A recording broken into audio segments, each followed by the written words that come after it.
What's up, guys? This is Rey-Jay back with another video. And in this one, I want to break down what's happening with NIO stock and the broader markets. Just know that I am not a financial planner, so take nothing I'm saying as financial advice. Anyways, as far as NIO is going, we're getting a lot of good news that's coming out so far with lots of optimism about the Chinese deal that's coming out and other factors that are helping NIO bounce right now. So that was a good catalyst that really helped us. If NIO could hold above 3.75, we're looking for 3.9 and $4 as our targets to fill this gap. This is a big shift in direction. We were looking kind of weak yesterday with the bearish looking close, but now we're seeing a big shift after we got some good news. So that's good so far for NIO. This could continue to go higher, but this may depend on some factors. We could draw out this trend line longer and kind of extend this to kind of look at how this may end up reacting. And we might be trying to retest this trend line. So we'll be watching to see if NIO could break that. Right now, Barclays gave NIO an underweight rating, which is once again not the best of pieces of news, but it's not really affecting us too negatively.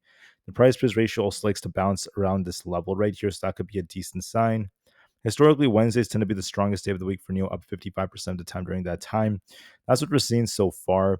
The EC6 is getting lots of attention right now in China. Once again, it is said to be entering in many more markets to really help those sales. And there's been some talk about how NIO is getting some downgrades from certain companies. Different analysts are still downgrading it.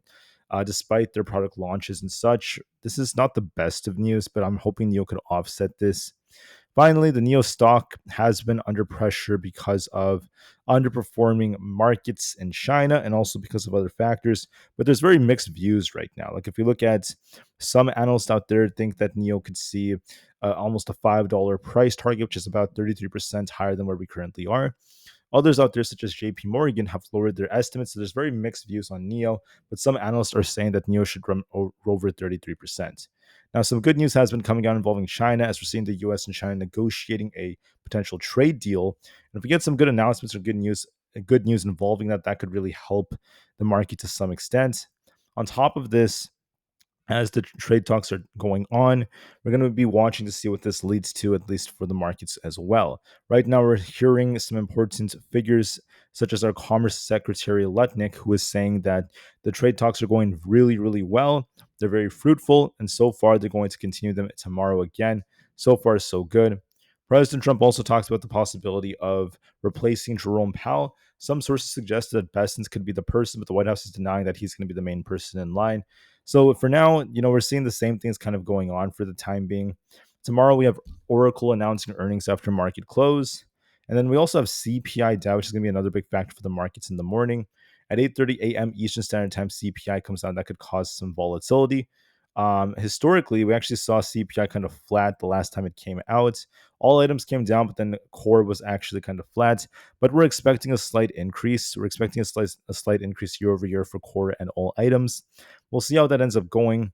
Gas prices, however, did come down just a little bit during the month of May. So we'll see if that also helps us.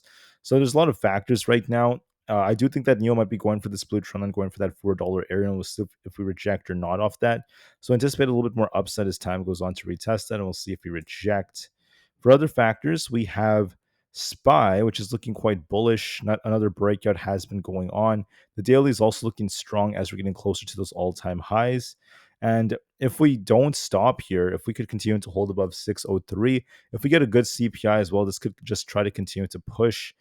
There was a rising wedge that's developing. It still is technically valid, but if we invalidate this, we could just continue to go higher if we get a good CPI or a good deal with China. In order for us to be bearish, we need to see this essentially lose 598 off a bad CPI. For now, technically speaking, we're kind of like favoring 605 or so. We're looking bullish. If we get a bad CPI, we could be dipping a little bit more.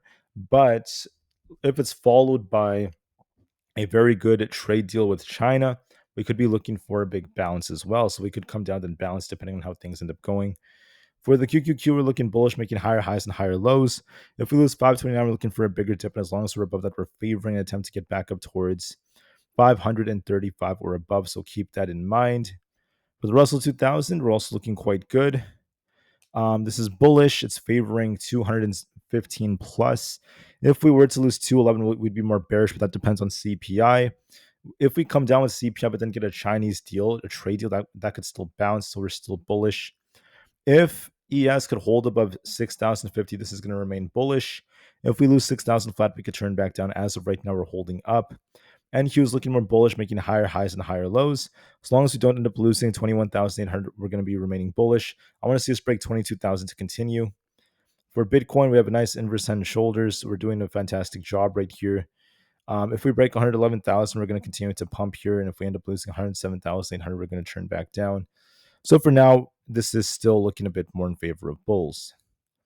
For Tesla, we're also doing a good job at holding up. We could be looking for an attempt to push back up towards 333.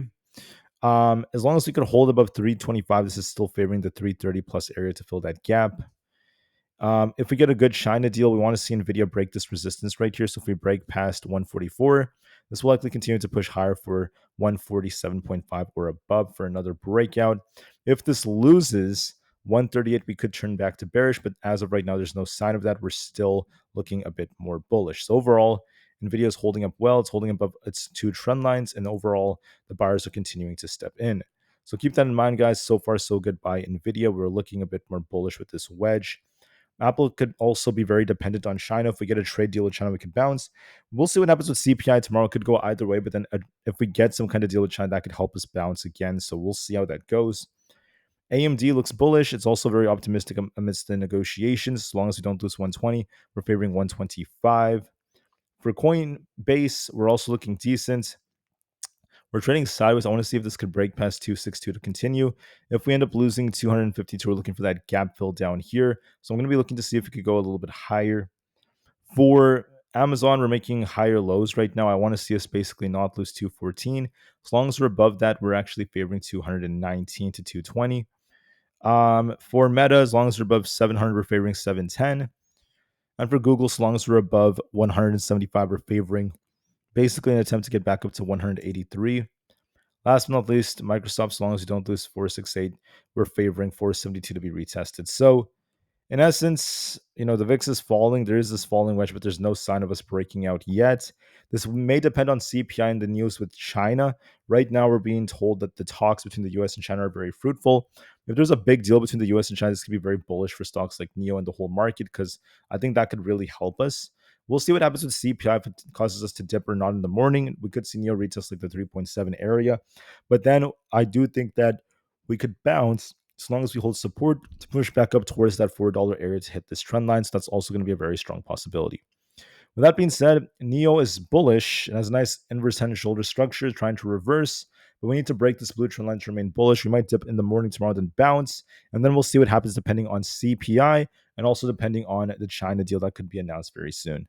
Thank you for listening, guys. That's your update for now. NIO might retest 3.7 and bounce and push for $4 off this inverse head and shoulders, and there's potential nonetheless. Have a good one and peace out.